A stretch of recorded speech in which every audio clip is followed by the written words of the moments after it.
Seated under an umbrella, Teresa Robles and her friend Dixie Moore laughed at stories of each other's adventures, Robles telling of the time she first came to Venice and fell in love. Not with a man, but with this stretch of seaside, where she slept for much of last year and would return if that were allowed. Robles loved letting her dog, Notcho, roam as she made art in her tent and woke up with waves crashing against the shore. That dream ran up against a different reality last month when the city began to enforce rules against pitching tents on the grassy strip along Oceanfront Walk, in hopes of letting vendors return and reducing the chaos that had defined the oceanfront strip in recent months. Both Robles and Moore had slept near where they were sitting and chatting. Not anymore.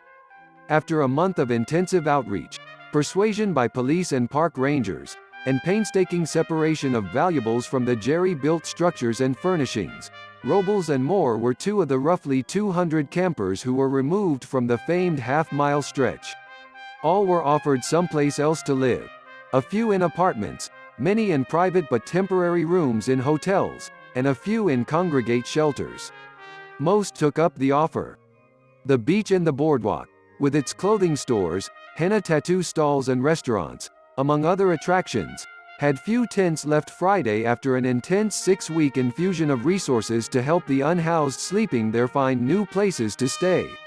The effort sought to balance the welfare of people living on the streets with the desires of business owners and residents who wanted there to be no tents on the boardwalk. Robles had been living with her son in San Bernardino until the Hillside fire in 2019 destroyed her home. The 63-year-old bounced around among family members, then moved to the beach to make art and returned to a place that had long attracted her.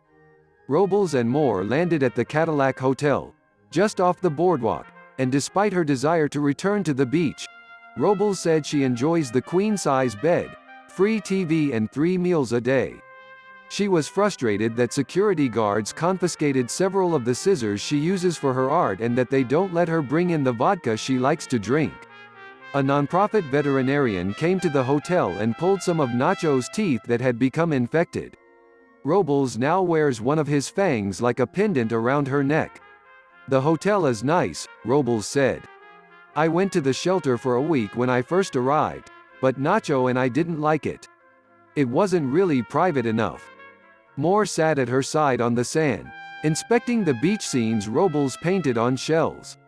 Unlike Robles, who missed sleeping outdoors, Moore was eager for an apartment and some privacy. The hotel offered her that after she spent the better part of the last year surrounded not only by friends on the boardwalk but also by violence and chaos. That's a life she wants to leave behind.